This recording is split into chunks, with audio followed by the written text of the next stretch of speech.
干嘴吧，吃吧，挥一挥吧，见面挥一份啊！啊，不要怕，看一看，看一看。哎呀，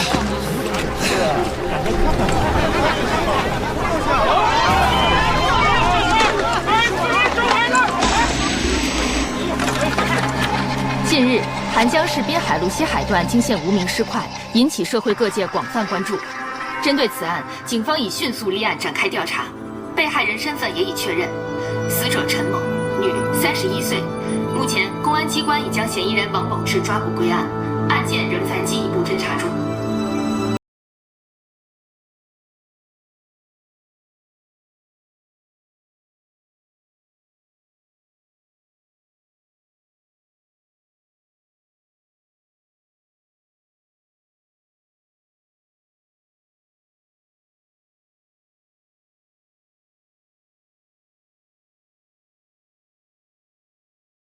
行吗？我回到家，发现我媳妇儿在厕所上吊了，然后我把尸体摘下来，然后我就分尸了。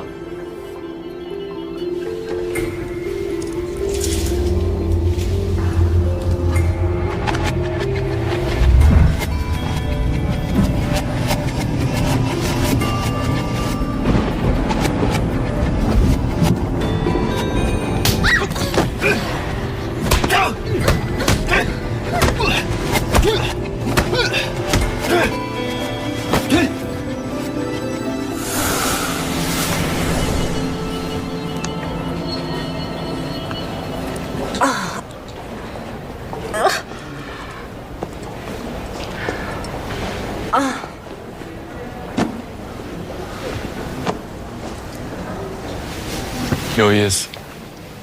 这要是推理有用，要检查技术人员干嘛呀？你谁呀？不是林兰，你这又捣鼓的哪出啊？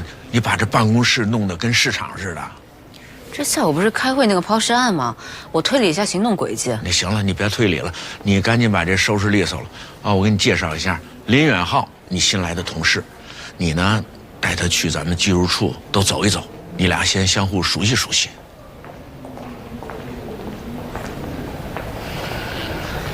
行吧，走吧。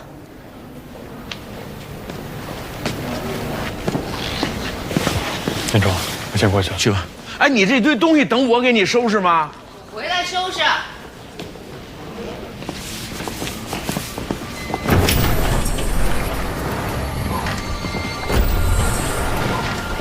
这里是毒物实验室。反射式紫外线成像系统检测仪、指纹无损热显，这2款都是世界上最顶尖的指纹显现仪器。我们还用生物技术显现指纹，荧光免疫标记法、核酸体适配技术，不错。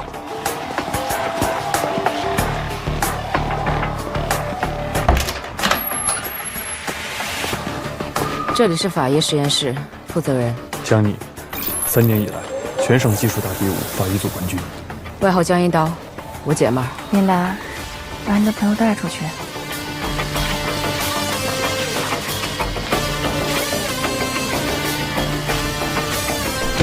电子数据实验室负责人陆超群，整个鉴定中心年龄最小的实验室负责人，少年天才，当年被中心领导破格录取，慧眼识英。他应该还有个助手叫季晴晴。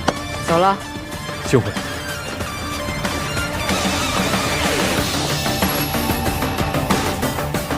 心理实验室，知道这个是谁吗？杨波，年轻一代测谎权威。幸会。波波，村里来新人了啊。山峰大哥，刚才是谁啊？山峰大哥，那边是茶水间。这一块是主要技术人员的公务区，这边是会议室，不开会的时候穿便服就可以了。这里是声像实验室，何故从事声像技术鉴定工作多年，业内非常有名气，人称何大拿。哎，别打扰人家工作。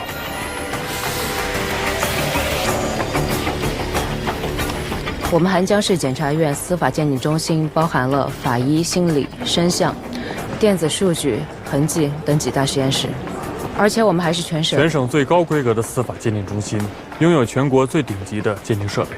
我来之前已经做过详细的功课了。那我先自我介绍一下，林兰毕业于政法大学痕迹学专业，从事痕检工作6年。毕业之后，进入韩江市公安局刑侦大队实习，再之后进入韩江市检察院司法鉴定中心工作。你全都知道了，还要我介绍干嘛呢？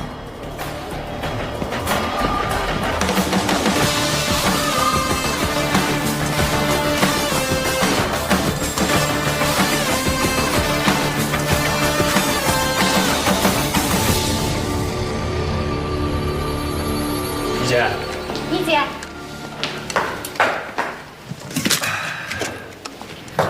听说了没？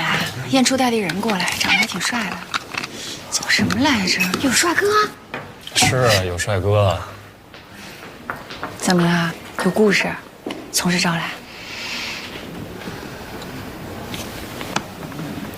如果推理有用的话，还要咱们检查技术人员干嘛？就是。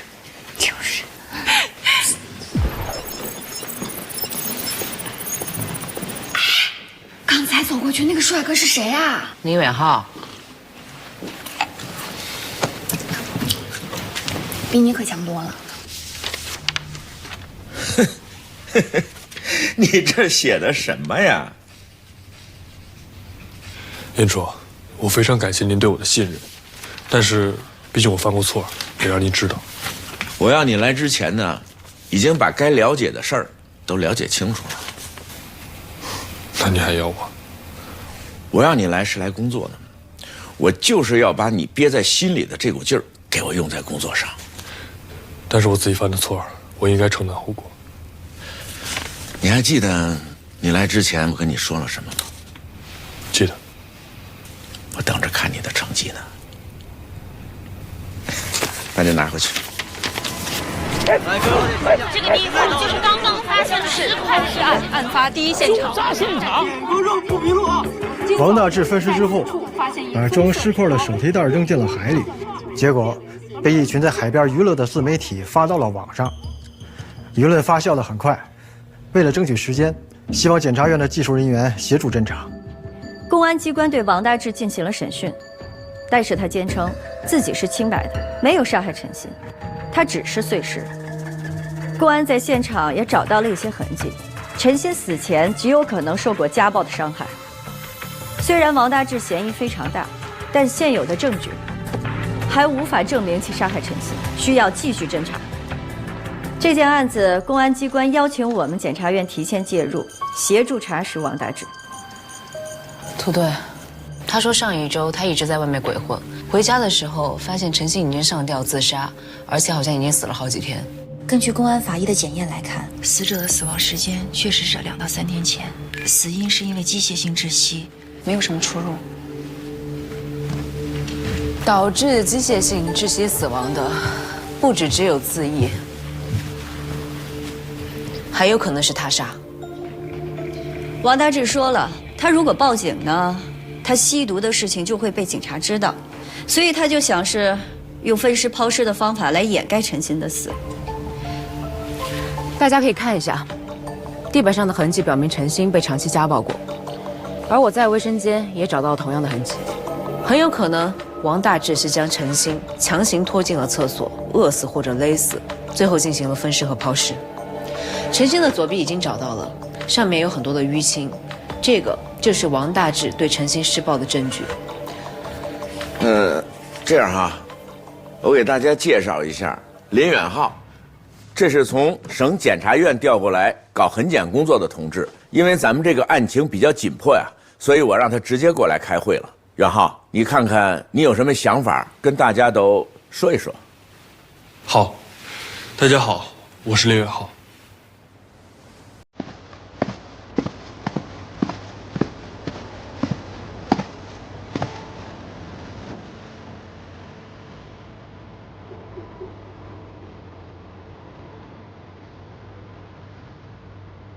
这些证据还不足，所以推理没什么用。没有推理怎么办？推理有助于推动侦查，可以怀疑一切，但是案情到了现在的阶段，需要的是证据。造成痕迹的可能性有无数种，如果我们不能找到证据的唯一性，那这案子就绝对经不起推敲。林兰，你回来坐，多听听大家怎么说啊。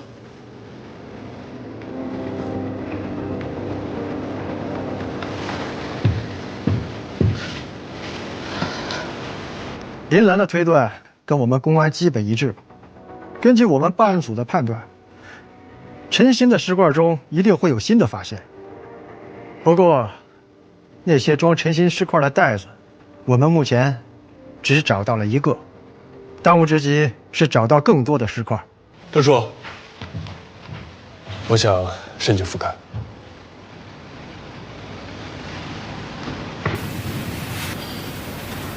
好。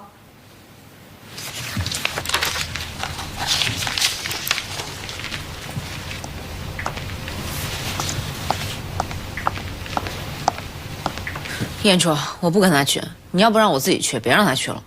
哎，咱不是说好了吗？让你带带新同事。我跟你说啊，他可是省里的技术大拿，你好好学习学习。我学他，我是怕人家看不上我，嫌我碍事儿。别贫，让你去你就去。我跟你说啊，临走之前，你给我站好最后一班岗。快去吧。知道了。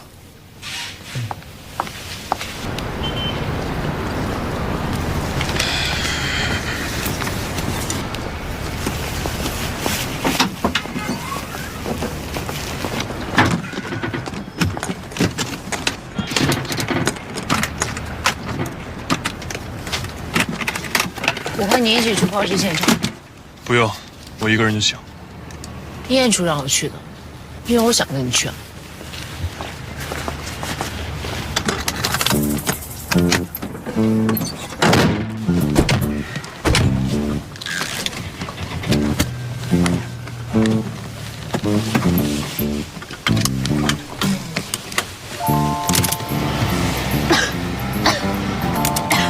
怎么还有土呀？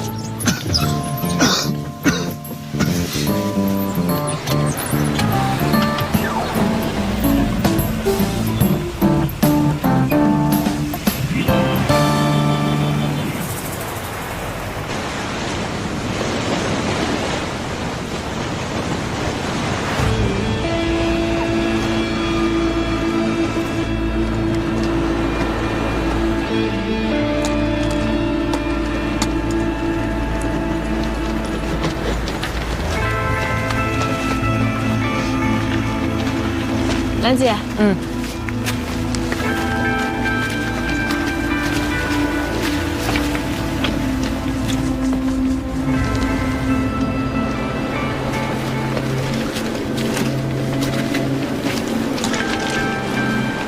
公安在这里已经找了1天1夜，继续找下去也很难发现尸块。我们应该去王大志家复查一下。再看看吧。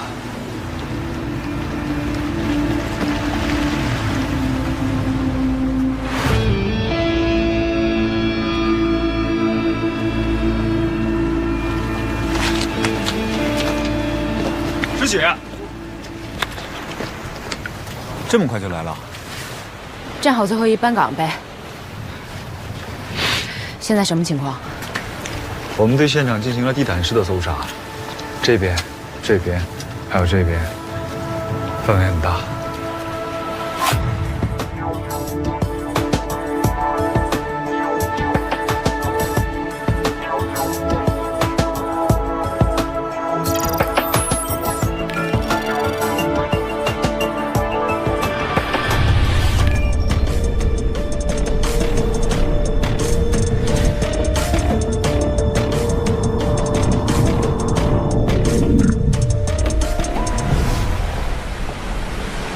林兰，怎么样？赵初，我想申请去王大志家复勘。别动什么歪脑筋啊！我就在想，这个王大志他是不是……赵处，咱们得排查一下城市里排海水的下水道。我们已经开始排查了，太多了。大哥，好几千个呢。我大概想到了几个。好，那小李，你负责安排，跟你们土队也汇报一下。好的，赵处。好，走吧。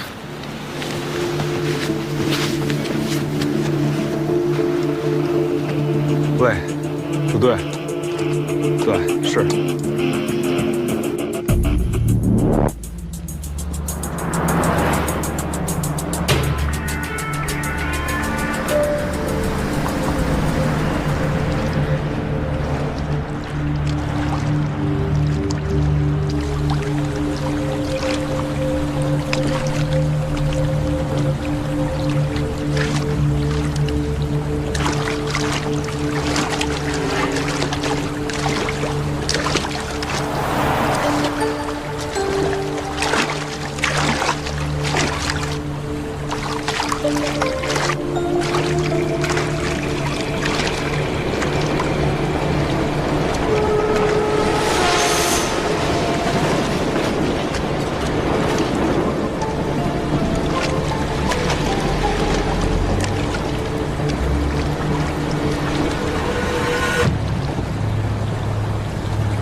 有情况。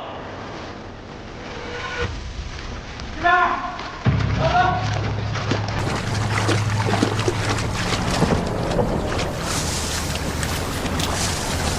交给你了。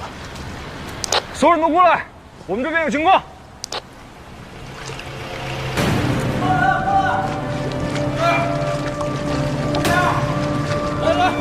袁浩，这次干得不错啊。林老师，给点提示。因为洋流啊，大自然的轨迹就像犯罪现场的痕迹一样，每年到这个时候，多多少少都会出现洋流的变化，就会出现城市地下水管反涌的现象。王大治抛尸的地点就离城市地下水出水口很近，离着最近的就是这儿。周周，要是没什么事儿的话，我先回技术处了。好，有情况随时跟我汇报。是。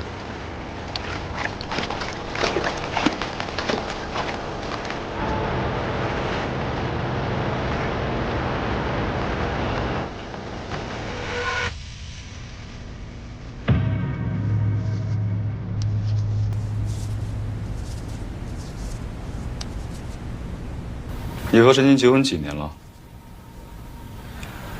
？5年了。怎么不要孩子？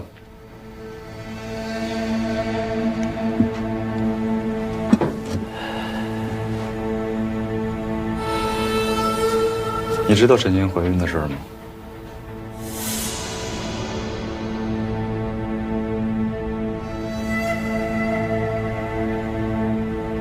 怀孕？我去陈真家发现有一件全新的女士呢子大衣，这件大衣完全没有磨损痕迹。我猜测她是准备拿来今年过冬穿的。如果照你所说，她是在为几个月之后的事情做准备，那就不像是有自杀动机的人。不过这也不能就指向怀孕啊。陈信的身材非常。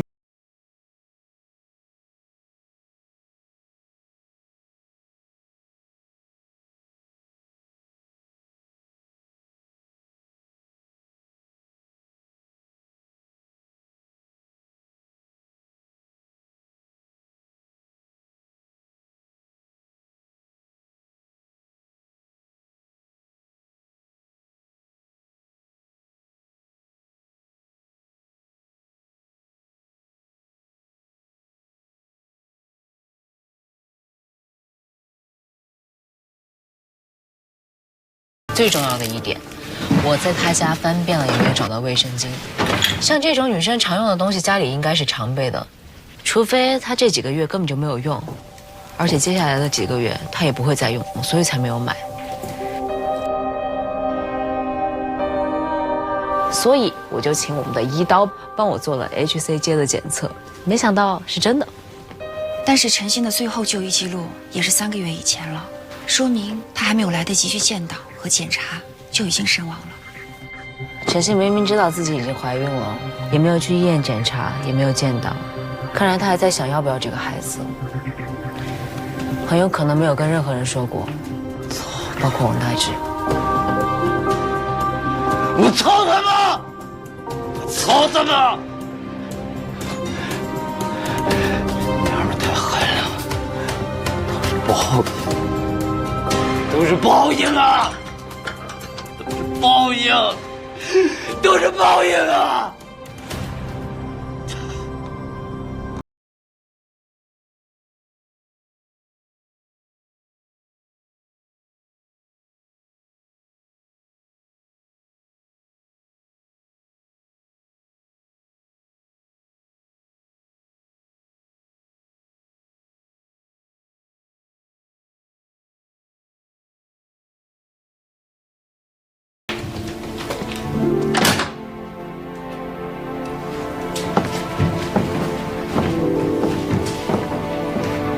虽然王大治的情绪非常激动，但他依然坚称陈鑫是自杀的。赵叔，我想申请同步进行勘查和审讯。接下来要击碎王大治的心理防线，这个思路说不定真会有些突破。叶林楚，哎，林兰，我正找你呢。我们先走了。我说谁让你申请勘查和审讯同步的？要抓住王大治口供里的漏洞，这可能是现在最有效的办法。那申请也要照处申请。你是技术人员，不是检察官。你现在的本职工作是给检察官提供技术辅助。你是不是因为这个林远浩比你快了一步，自己有点着急啊？我有什么好着急的呀？大家都在等检验报告，谁先拿下来还不一定呢。行，好嘞。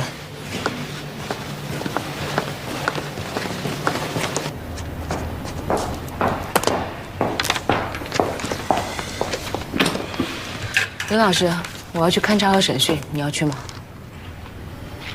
同步进行勘查和审讯，因人而异，误差会很大。我倒是觉得这样可以找到王大治的破绽，总比大海捞针、翻垃圾的要强吧。找证据的本身本来就是大海捞针。上学的时候老师没教过你吗？抱歉，我说多了。但是，同步进行勘查和审讯，本质的意义就在于嫌疑人的口供。如果一个说谎的人不知道自己在说谎，那真相就会被掩盖。你是连心理学一起否认了？我没有，心理学存在的意义就是为了证明人心是不可控的，但是证据永远不会失控。行，我不想跟你争了。我再问你一遍，你去不去？我要去。为什么？你不是怕嫌疑人说谎吗？找到真实的证据，就会击破谎言。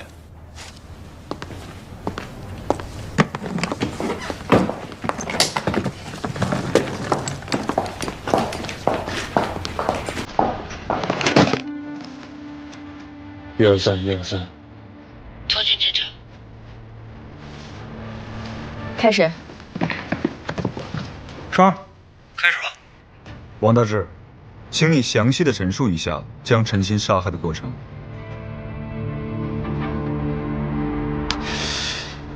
我他妈的！哎，注意你说话的言辞。我说过很多次了，人不是我杀的。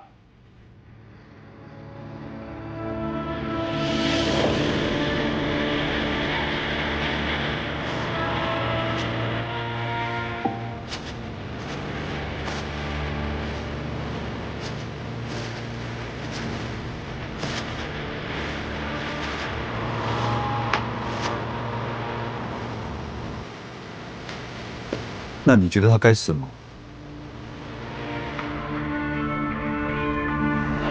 以前我不觉得，但我现在觉得他该死。为什么？因为他杀了我的儿子。他个臭娘们！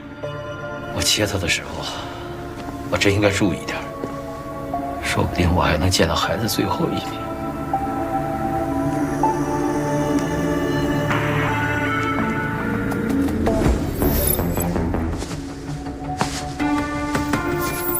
赵处，你问一下，王大直他看到陈鑫上吊的工具是什么？说说你是怎么发现尸体的？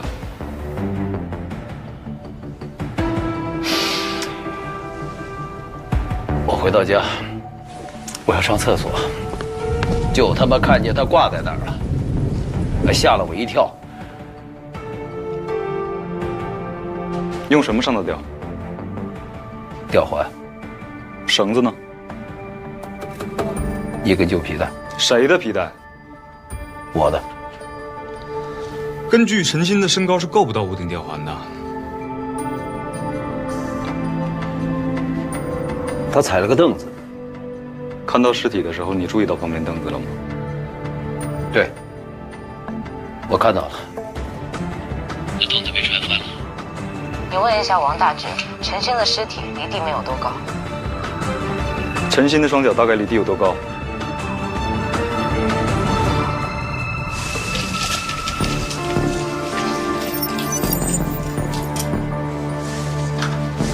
房屋挑高2.58米，陈鑫的身高是多少？1.65米。房屋挑高2.58米，陈鑫身高1.65米，吊环13公分。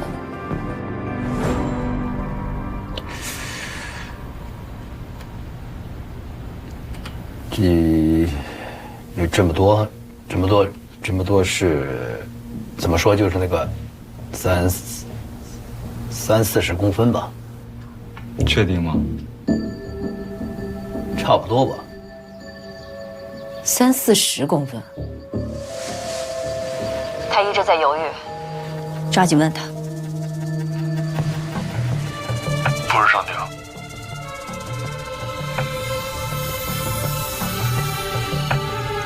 来，把你看到陈鑫自杀的现场画下来。对不起，我不会画画。那你说，我来画。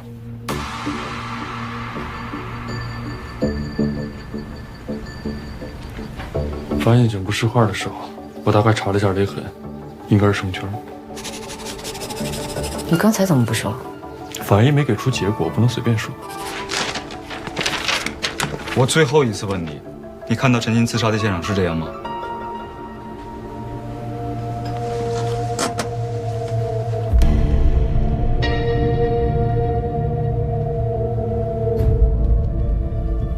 是。他撒谎，陈鑫不是自杀。陈鑫如果在这个吊环上用皮带自杀，双脚根本达不到这个高度。不，可能就10几公分。你确定吗？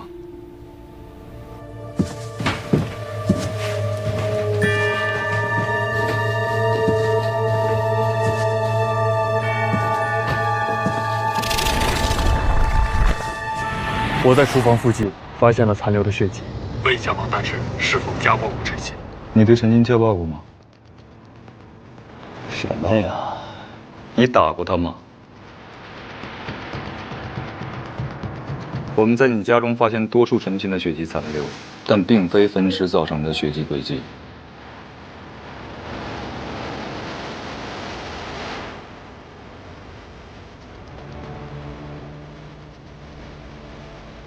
我一直有吸毒的毛病，还被送去过戒毒。陈鑫的娘们就是我老婆，她总想管我，所以你就打了她，对吗？就让她闭嘴，别他妈管我。你经常打她吗？也不是经常，就那么几次，反正我记不清了，看心情吧。你是怎么打的？操，打这还能怎么打呢？也会使用工具对吧？没有，我从不使用工具。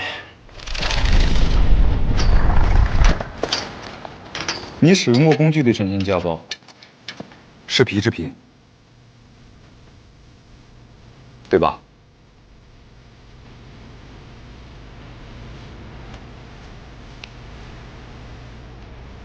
我有一根牛皮绳子。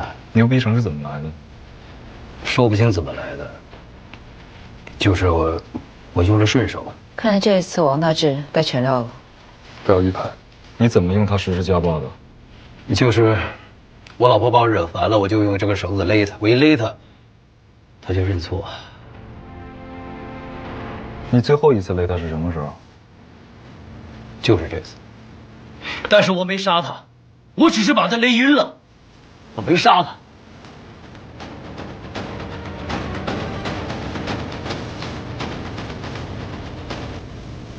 咱们要不要用点策略？好，点他。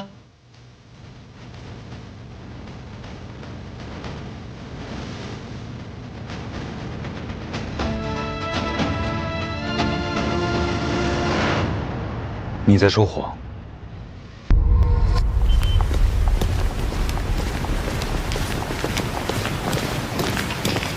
袁浩，公安机关撤销案件了。而且现在的赔偿款比原定方案要多得多。宋白宇，这个赔偿金和厂商得到的利润根本没法比啊！你们现在花了这些钱，就想息事宁人，这是钻了法律的空子，你知道吗？我为我的客户服务，这怎么是钻法律空子呢？这保健品根本就是假的，没有保健功效，你难道不知道吗？你我对保健品的认知根本就不重要，而且私下调解符合法律流程。但真相不是这样的，真相是什么？真相是消费者得到了他们想要的，工厂没有倒闭，没有大批工人因此而失业，这难道不是最好的结果吗？宋白宇，你管这个叫最好的结果是吗？啊？那些被欺骗的消费者怎么办？谁来管他们？这些老人攒了一辈子的血汗钱，就希望自己的身体好一点，不给自己的儿女添负担，到最后被骗得血本无归。宋白宇，如果是你的爸妈，你愿意吗？如果嫌疑人最后逍遥法外，到时候换个名字继续骗人，又有多少人被骗？你没想过这些啊？袁浩，你别激动好不好？我们现在谈论的是法律，你不应该站在情感和道德的角度上去审视法律啊。我不觉得情感和道德站在法律的对立面，但是我现在觉得，有人在践踏法律。这怎么能叫践踏法律呢？天底下这样的事情多了去了，像钱老板这样人多了去了，你管得过来吗？那我，哎，叔叔，这事了啊，这事了。我知道，你们先别走，你们先别走。好，叔叔阿姨，你们先别走好吗？我知，不要再说这无意的事情了，好不好？这赔偿金拿了，他们会继续骗人的。叔叔，哎，陈叔叔，陈阿姨，我们有事儿，我们还要走。不是，咱不是说好了吗？不是，你们先不能走，你不能。行了，袁浩，行了。哎呀。哎，你怎么哭丧着个脸啊？啊，因为我没被搞进去，对吧？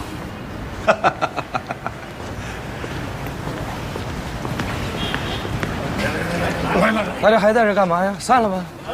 老板，不能这样，我们钱给你了。你拍拍良心，你也有父母，你这坑害我们老人。哎，等会儿，等会儿，不能再害人了。你们家拿钱了吧？啊，你家拿了钱吧？你们都拿钱了吧？啊，调解书签了吧？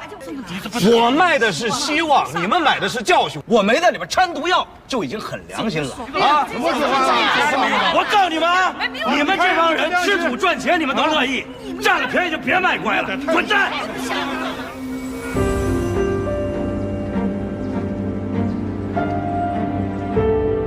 告诉你们啊，我给你们每个人的钱，比你们在我这花的可多了去了。你们这是法吗？滚蛋！滚！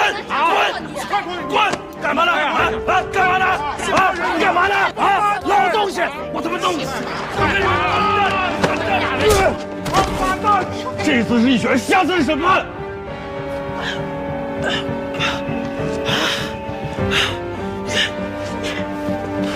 好，检察官打人了啊！检察官打人了，都看见了啊！检察官打人了，我告你！你等着！我现在就打电话，我现在就打电话，你等着，你牛逼！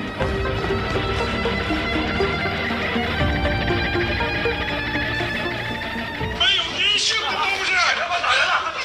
这个视频在网上已经传疯了，还打伤了人，造成这么恶劣的影响，停止！